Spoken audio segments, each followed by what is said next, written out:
Hi guys, welcome to Keerthi kitchen. ಇವತ್ತಿನ ವಿಡಿಯೋದಲ್ಲಿ ನಾವು ಚಿಕನ್ ಕರಿ ಮಾಡೋದು ಹೇಗೆ ಅಂತ ನೋಡ್ಕೊಳ್ಳೋಣ. ಚಿಕನ್ ಕರಿ ಮಾಡೋಕ್ಕೆ ಮೊದಲು ಒಂದು ಪಾತ್ರೆಯಲ್ಲಿ ಸ್ವಲ್ಪ ಎಣ್ಣೆ ಹಾಕ್ಕೊಂಡು ಅದಕ್ಕೆ ಜಜ್ಜಿಟ್ಕೊಂಡಿರೋಂಥ ಬೆಳ್ಳುಳ್ಳಿ ಹಾಕ್ಕೊಂಡು ಫ್ರೈ ಮಾಡ್ಕೊಳ್ಳೋಣ.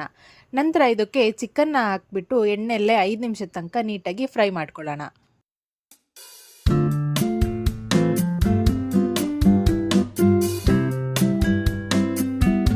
ಈಗ ಫ್ರೈ ಆಗಿರೋಂಥ ಚಿಕನಿಗೆ ಸ್ವಲ್ಪ ಉಪ್ಪು, ಖಾರದ ಪುಡಿ, ಕೊತ್ತಂಬರಿ ಪುಡಿ ಹಾಗೂ ಅರಿಶಿನ ಪುಡಿನ ಹಾಕ್ಕೊಂಡು ನೀಟಾಗಿ ಮಿಕ್ಸ್ ಮಾಡ್ಕೊಳ್ಳೋಣ. ನಂತರ ಇದಕ್ಕೆ 1 ಕಪ್ ಅಷ್ಟು ನೀರನ್ನ ಹಾಕ್ಬಿಟ್ಟು ಕುದಿಯೋಕೆ ಬಿಡೋಣ.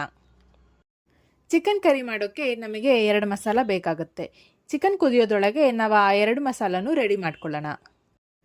ಇದನ್ನು ಮಾಡೋಕ್ಕೆ ಮೊದಲು ಒಂದು ಬಾಣಲೆಯಲ್ಲಿ ಸ್ವಲ್ಪ ಎಣ್ಣೆ ಹಾಕ್ಕೊಂಡು ಅದಕ್ಕೆ ಹೆಚ್ಚಿಟ್ಕೊಂಡಿರೋಂಥ ಈರುಳ್ಳಿ ಮತ್ತು ಬೆಳ್ಳುಳ್ಳಿನ ಹಾಕ್ಕೊಂಡು ನೀಟಾಗಿ ಫ್ರೈ ಮಾಡ್ಕೊಳ್ಳೋಣ.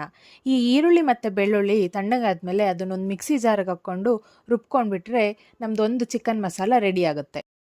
ಈಗ ಇನ್ನೊಂದು ಚಿಕನ್ ಮಸಾಲ ಮಾಡೋಕ್ಕೆ ಒಂದು ಮಿಕ್ಸಿ ಜಾರಲ್ಲಿ ಸ್ವಲ್ಪ ತುರಿದಿಟ್ಕೊಂಡಿರೋಂಥ ಕಾಯಿ, ಶುಂಠಿ, ಗಸಗಸೆ, ಲವಂಗ, ಚಕ್ಕೆ, ಕೊತ್ತಂಬರಿ ಸೊಪ್ಪು ಹಾಗೂ ಕಡಲೆನ ಹಾಕ್ಕೊಂಡು ನೀಟಾಗಿ ರುಬ್ಕೊಳ್ಳೋಣ.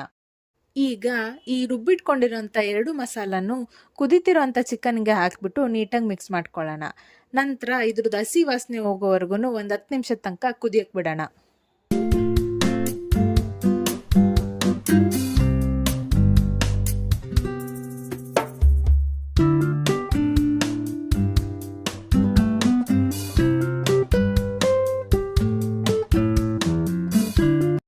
ಇದು ನೀಟಾಗಿ ಕುದೀತಾ ಇದೆ ಅಂದಮೇಲೆ ಮೇಲ್ಗಡೆ ಸ್ವಲ್ಪ ಕಸ್ತೂರಿ ಮೆಂತ್ಯನ ಹಾಕ್ಕೊಂಡು ಮಿಕ್ಸ್ ಮಾಡಿಕೊಂಡ್ರೆ ನಮ್ಮ ಬಿಸಿ ಬಿಸಿಯಾದ ರುಚಿಯಾದ ಚಿಕನ್ ಕರಿ ರೆಡಿ.